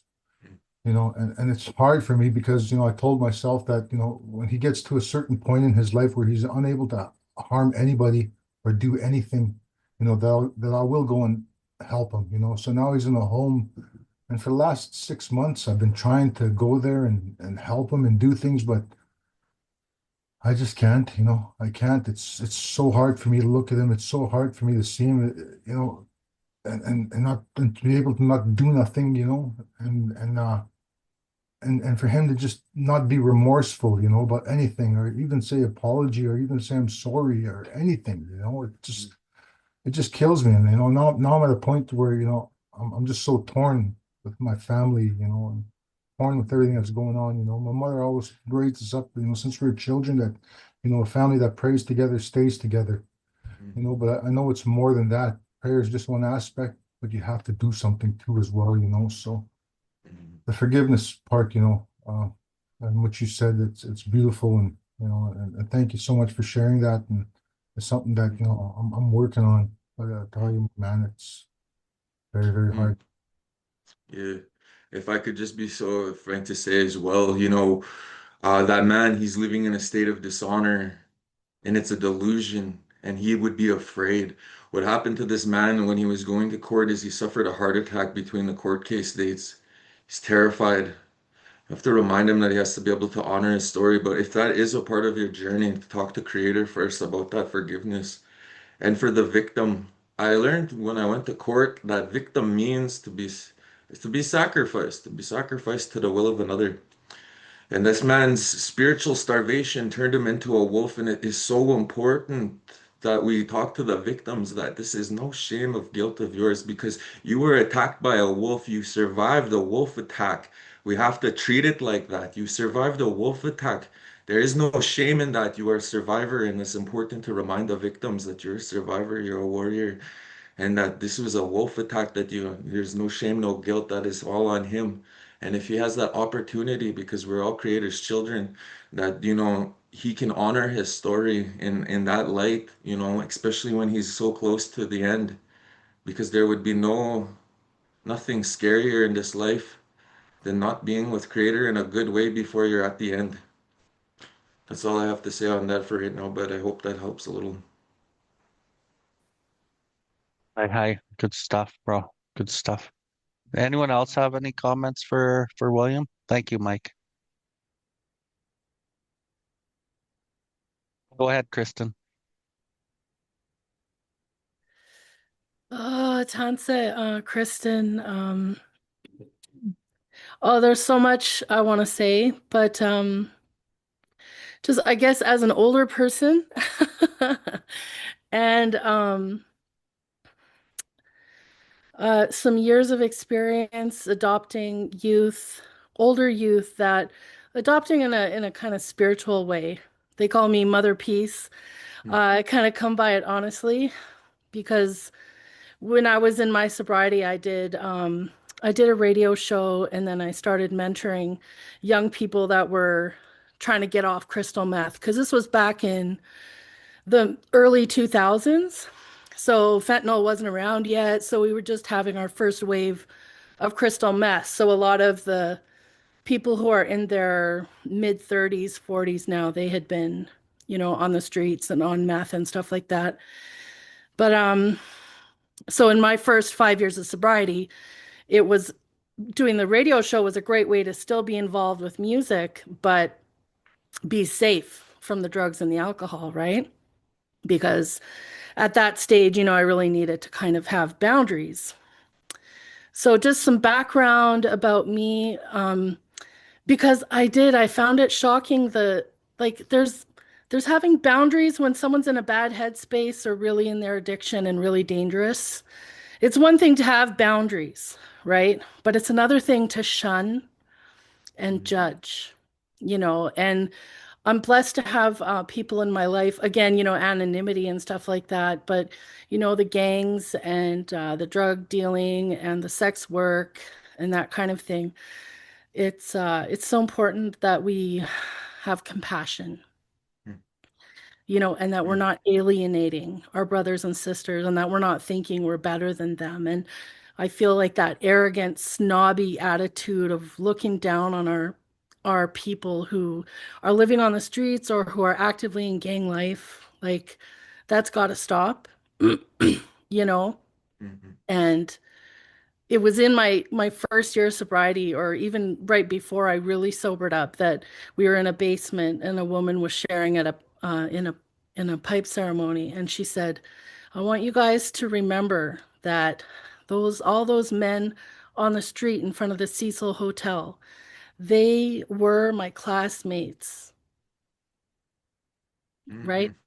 I think it was Blue Quills, but don't quote me on that. But, those were my classmates in residential school. And this was way before it became trendy and things like that to talk about residential schools, way before people were talking about it. That changed my path forever when she said that, because that was my first time really hearing it directly.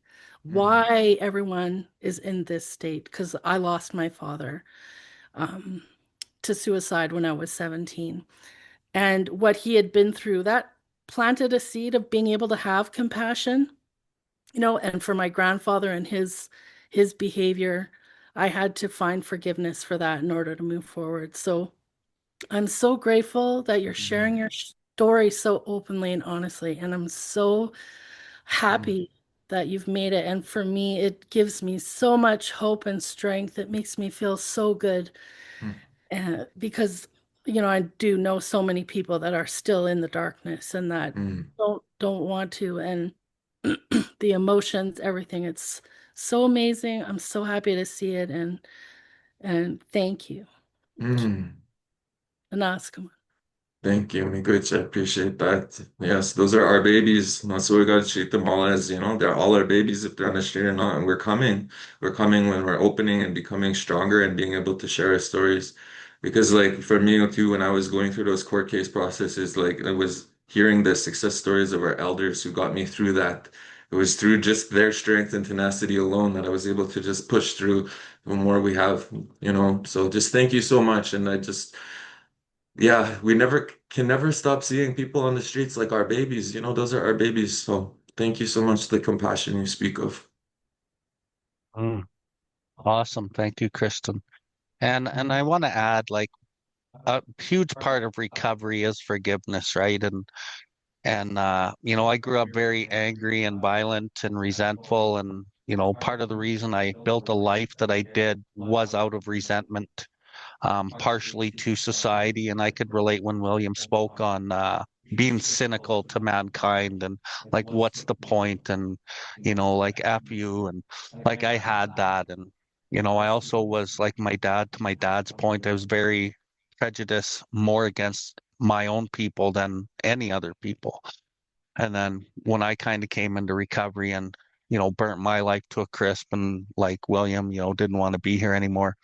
It actually cracked me open and started shining that light. And, I started learning a little bit about forgiveness and today it's such a huge part of my life because I know that it does nothing good in my life. It serves no better value in my life at all. It helps me in no way, shape, or form. So I've gotten very good at like forgiving to the point like, years ago, I listened to a speaker named Sandy Beach and he talked about forgiving the person who murdered his daughter the moment that he got notification from somebody that it actually had happened. And I was like, wow, that takes some serious discipline or some serious spirituality to forgive somebody in that moment as you hear about it. And then a couple years later, I got a call at 7 in the morning, my ex-wife saying, our daughter had been kidnapped and like sexually assaulted, and she was there with the police while they were bringing the people out of the apartment building, and she was so angry. And I remembered what Sandy Beach had said, that he had forgiven. The longer he let that resentment set, the harder it would be to let it go. And in that moment, I remember I prayed and I asked for forgiveness for these men in the moment. And I've never carried it along my life. But the old me would have probably drove my car down there and tried to murder one of them prior to them even making it into the police car, right?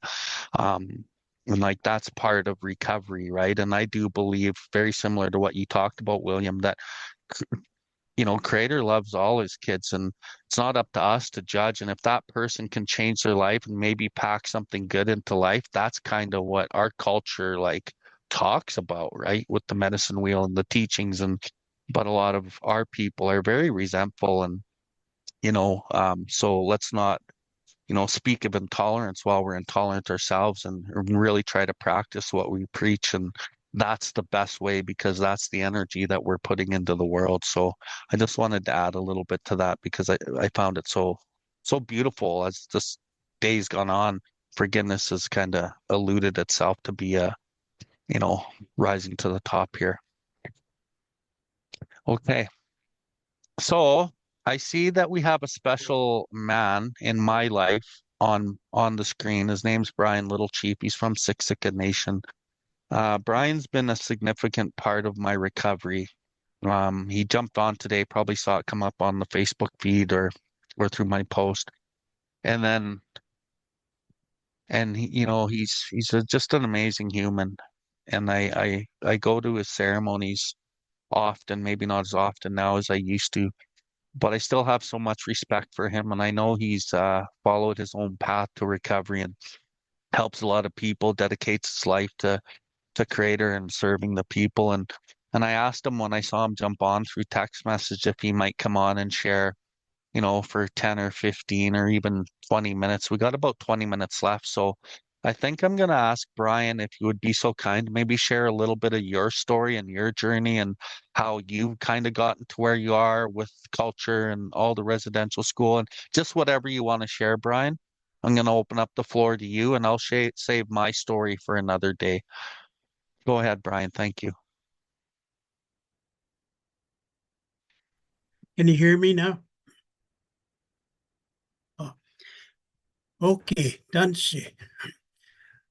My name is Brian, and I'm an alcoholic. And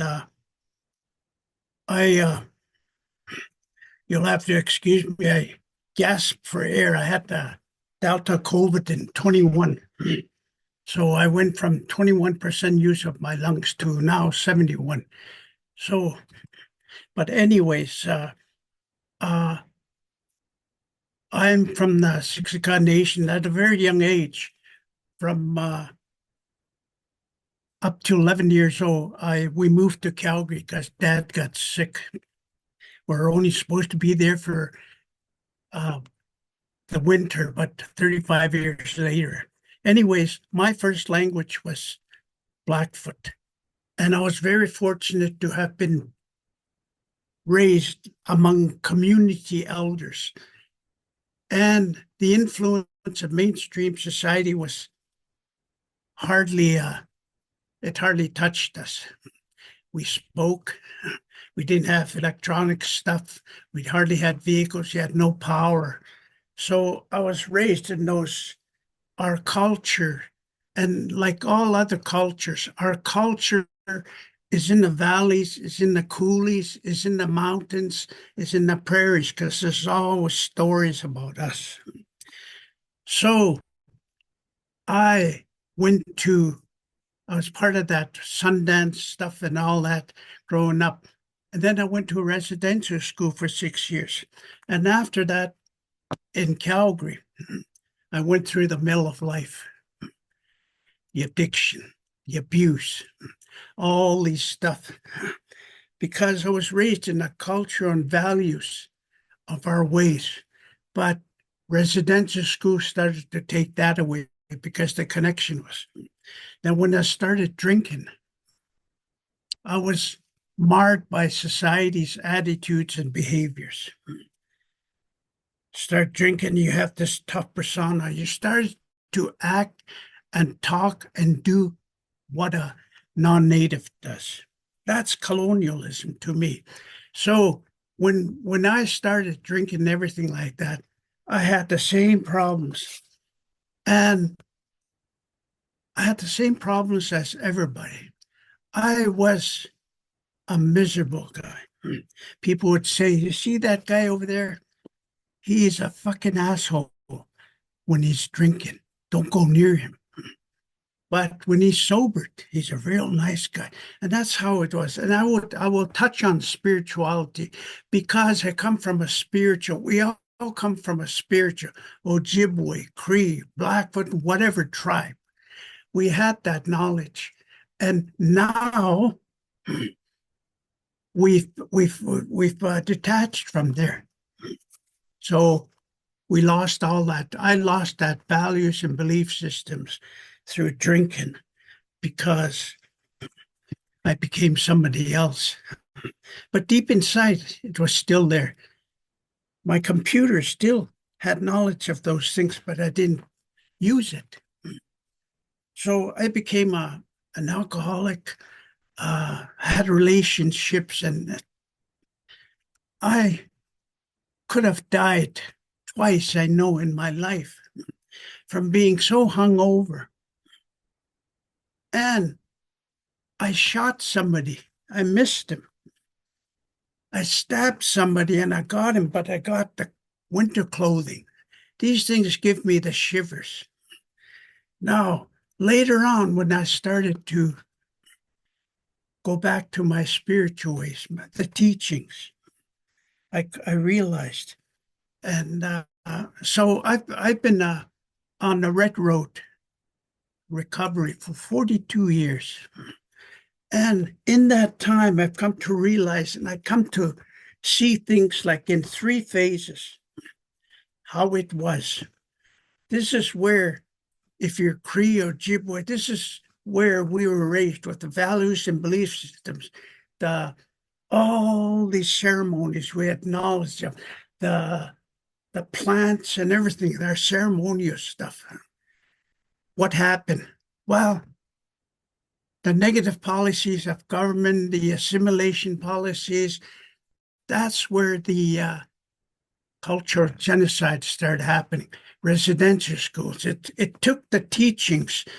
We had our elders, our old people, knowledge keepers, ceremonialists. They passed down that knowledge to the young. The young became old, and so it was just a cycle. That's how our culture. So the second phase, this is before Europeans came. We still lived our ways. Here, they started to take those things away. We started to try to make us white people. And this is where we started to lose our spirituality. See, spirituality to me is, and people don't understand. I do a lot of presentations to these groups, young people, and I tell them spirituality, when Creator created us, He gave us all these things. And then there's good and bad in the world. whatever you want to call it, bad spirit, good spirit, the bad principalities and God and everything like that. But the thing is, we have in our creation stories what we call the 6 nations: human, animal, bird, fish, insect, and plant. It's these 5 nations that were assigned to us. Creator told them, you're going to feed, clothe, raise, and teach.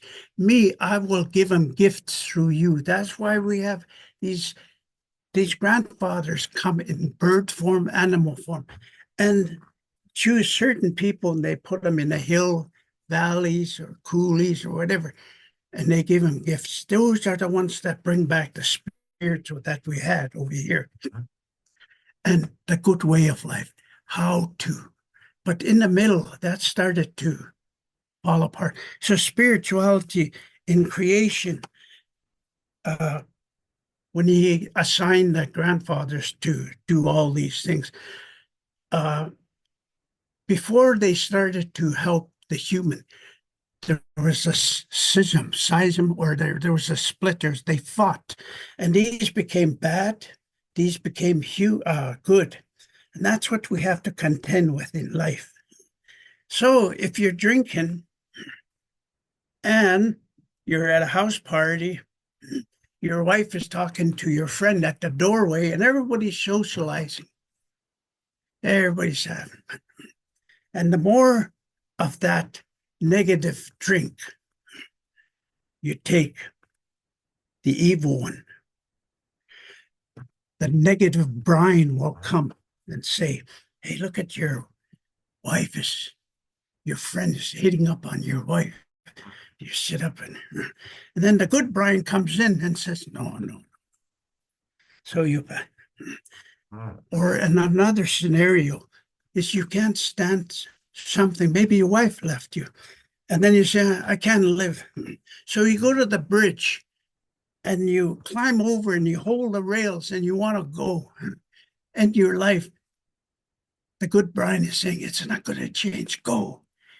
You can, in alcohol, just go. And for some reason you go back. Why?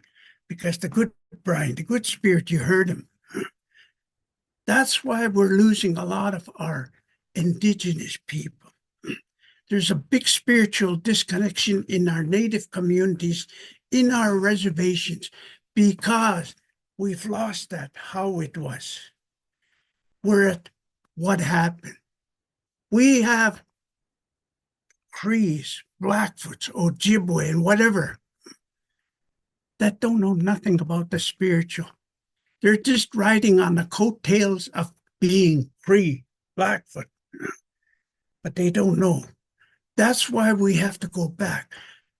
Go back to the old people that teach us. In AA, we have old timers. I'm a strong AA me. The old timers that told me were even with the elders that told them. The AA program is a very spiritual program. We get our gifts from the grandfathers that come in our dreams. Creator gave gifts to 2 people, a doctor and a businessman. Both Bills, gave them, and they came up with the AA. That's why it's a spiritual program. It's not. It took that. When I was drinking, people say pray. I said, fuck, what the hell did Jesus do to me? Fuck that. What God? Fuck that. So they realized that those were not working. So they took those out and put higher power. And people were more receptive to that. When they got on in their sobriety, then they can put those names back in because recovery.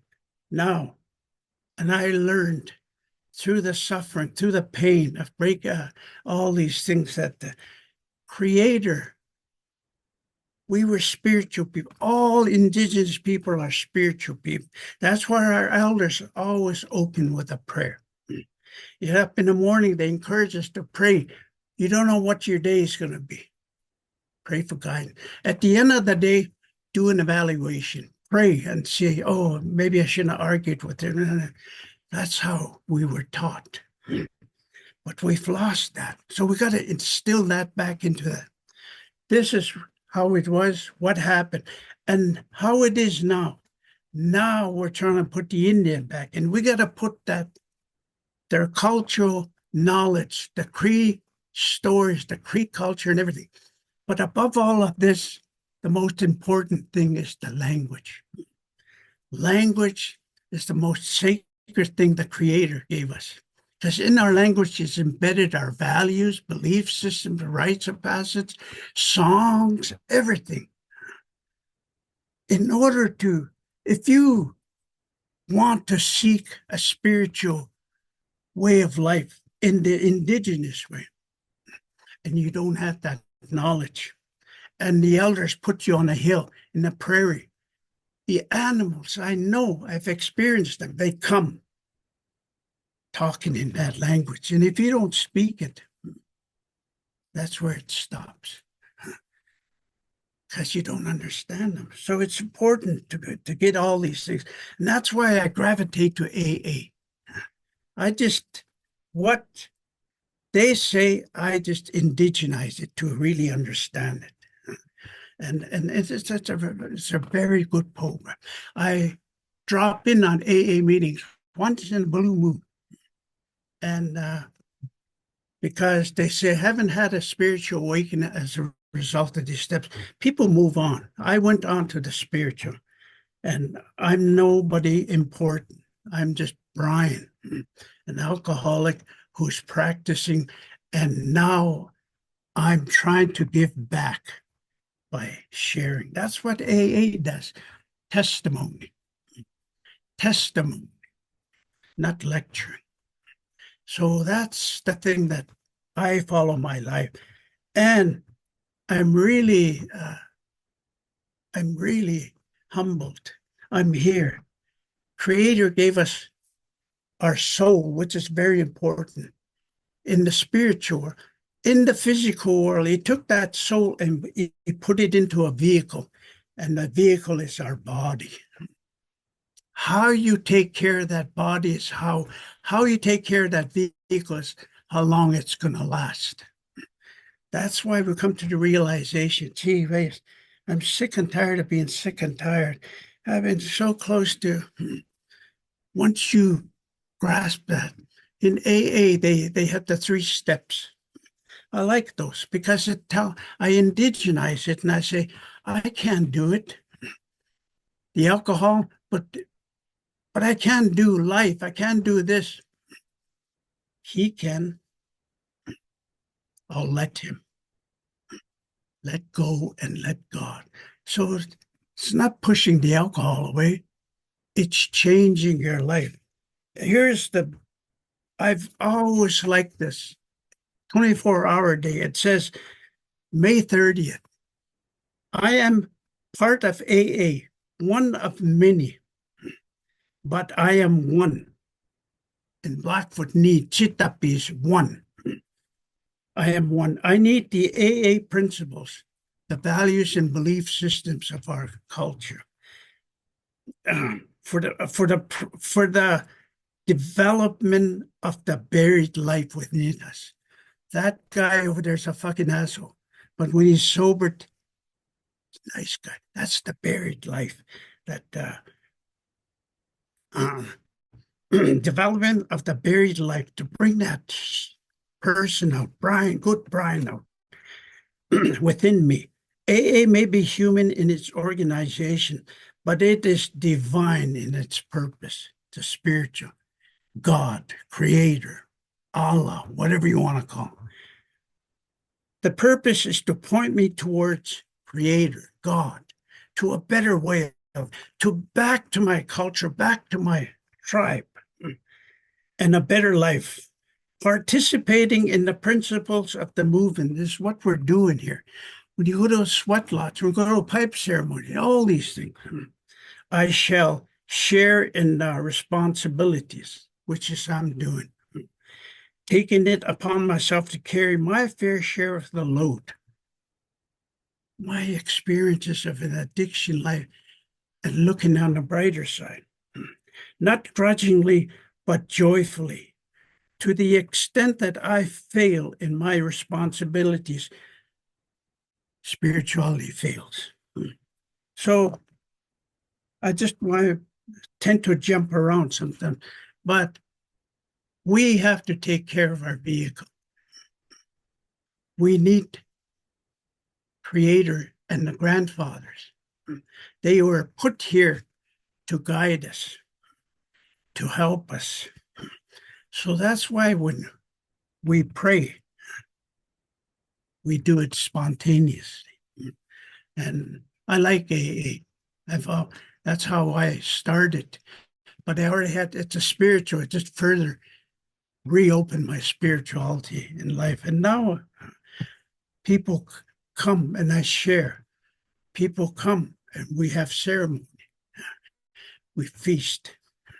So that's the things that are coming out, the buried life of forgiveness, humility, humbleness, all these things that we have lost to that negative brine, that the bad spirit jumps into that thing.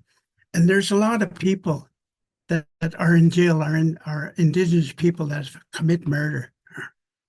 Because if we don't practice prayer on a daily basis, that spirituality that finally gets you into trouble, you're sitting in jail, you've killed somebody, and that bad spirit sits back laughing because it's accomplished what it's done. That's why what's innate in us, we can control our destiny. And we need to, the words that come out of my mouth right now are not mine. I heard it from the old timers and the spiritual elders that molded me to this. And I'm giving back. I'm giving back. But we have to watch our spirituality. And our spirituality is connected to the central nervous system. There's a tube. You can picture a tube. It collects cobwebs if we don't do our spiritual duties. Pray. We have to keep that clean because intuitions come. And we play with intuition, so we start bouncing. No, those are things that the Creator makes sense to us. So we have to act on those things. So I guess my message is that keep walking the talk. You have people that are gifted. Bill, he's doing it this way, I'm doing it this way, but it all going the same thing, Creator, and a better way of life. We have to decolonize mental, physical, and spiritual, because we're Indigenous. We're not non-natives. The non-natives lost their spirituality and became secular. That's the creation of Christianity. And it's a secular kind of thing. It's a good, Christianity is good. But if you follow the design of Christianity, you'll get someplace. So I'm very interested in the spiritual, to be able to recognize. If you're passing and you're down the street, somebody's arguing with his wife, you could put your spiritual glasses on. You'll see his husband. There's the battle there, good and bad. His wife, good and bad. So that's spirituality. That's the way I look at it. We have to always pray for that. So I'm going to end there, and I'm jumping around. I do a lot of workshops, and I do a lot of presentations, but I'm nobody. I'm just Brian Littlechief, and I'm not old. I'm only 72. My Catholic knees are getting old. Thank you, Bill, and thank you, everybody. Thank you, Brian. Okay, that's amazing. I'm so glad you popped on and could share that with us, Brian. That was amazing. I'm gonna be in touch with you also to get you on one of these sessions if you would do that. Yeah. But I'll do that offline. Um, I just want to thank ACFN for allowing and working with me, Billwardlife, on this platform and in recovery. And like they're very passionate about trying to help the people up there. They're a fly-in community, and drugs and alcohol are pretty tough, doing a lot of damage up there. And it's a remote community, so it has different struggles than maybe some of the communities that are more around the urban centers. Michelle, I think, is behind there. I'm gonna open it up if she wants to say a few words. And if she doesn't, that's totally fine. But if you're back there, Michelle, would you like to say a few words? Hi, Val. I just want to say thank you so much, everybody, for coming today. As an administrator and a person deeply interested in all of your stories, I am just really thankful for the messages that came across today. And we hope that you guys will come next month. These sessions are open to everybody and anybody that can benefit or just want to learn a little bit more about the journey that people take and are on when it comes to recovery. And I just want to remind people that some of the topics we heard today are sensitive. I can put in a 1-800 number for people that might need to reach out for some supports if something that we heard today might have, caused some triggers or something like that. So, Marcicho, Tahuna, thank you for coming. Thank you. Veronica, did you want to say anything? I just want to say how grateful I am for these sessions. I'm so sorry I was late. I was out garage selling with my mom. But thank you so much, everybody, for being here. And thank you, ACFN. And thank you to you for speaking, Brian. That was very enlightening. Let's see. Hi. Mhm. Yeah, and like anyone on the screen or, streaming on Facebook, like you can always reach out to me through Messenger or through my website or through my phone number. I'm not necessarily saying I can always help you, but I can at least guide you, just like we heard Michelle talk about, to a resource. I have multiple resources and people that I work with. And I can do my best. And anybody who's in recovery will almost always try to do their best to help point you in the right direction as well. I want to thank my father, Emile Ward, who opened us up today. He took off right away to, I think, go to the powwow. He did a great job. William, thank you so much. You kicked some butt today, and it was really awesome to get to know you a little better. And all the participants who shared and had questions or comments. It was really beautiful. I'm going to read the final piece on my document here, and then I would like to get Brian to maybe pray us out if he would be so kind. And if he's not going to, then I will. So this is one of my company philosophies, and I believe it would probably transcend to many different companies, but this is the one that I built for my company. Adhering to the philosophy of one person, one family, one community at a time.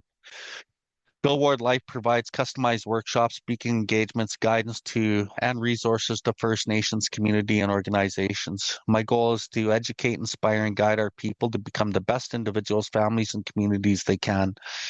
We use proven methods of strategies, interactive techniques to improve the overall health of communities. We work with each community on an individual basis to help identify the issues that require attention, identify the strength of each communities, and provide guidance to maximize the benefits of these and strengths. Our world is a constantly changing place. We as First Nations people need to keep our culture strong and not ever forget what makes us so special. We need to ask ourselves the question, what made us relevant in the past, and what makes us relevant today? Our culture, our people. We promote change by teaching our young people that they are the future. We give them the tools they need to best represent themselves and their communities and to maintain our culture and our beliefs. And on that note, I just want to thank everybody today. I'm going to be meeting with the ACFN administration this week by telephone. We're going to talk about how things are going. We may make a few adjustments. We'll just kind of see. And if anyone has any input, you can definitely email myself or ACFN and we'll try to do our best. If anyone would like to be a speaker, you can also email myself or ACFN, preferably me because I do a vetting process on the people. And we want to have other strong messages of Indigenous people on this platform. And so, yeah, you can find my website at www.billward.life. You can find ACFN, Athabasca Chippewa First Nation through the internet or Facebook. And yeah, let's try to grow this and hit as many people as possible and keep doing our part. So, that being said, Brian, would you please close us out?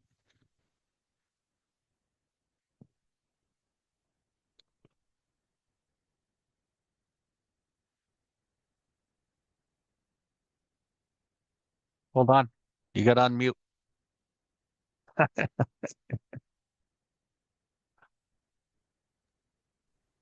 I was saying, I'm going to pray that we use the smudge to armor ourselves, because during the day we pick up negative things, negative talk.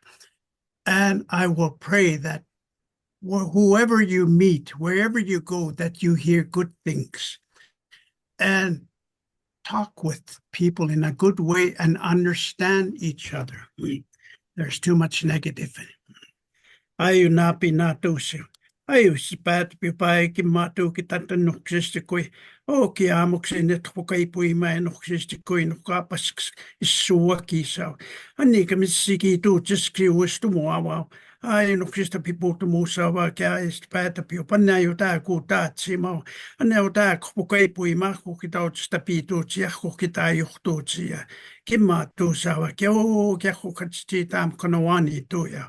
O ki papi mo ti o katako mimita no ex nox famos o ke nox famosa kia yo takawa imo ima to sa kia famosa nix ho o kenya ki no can stop and kachimata hey thank you. Beautiful. Hey, everyone. Have an amazing day, and we'll see you next month.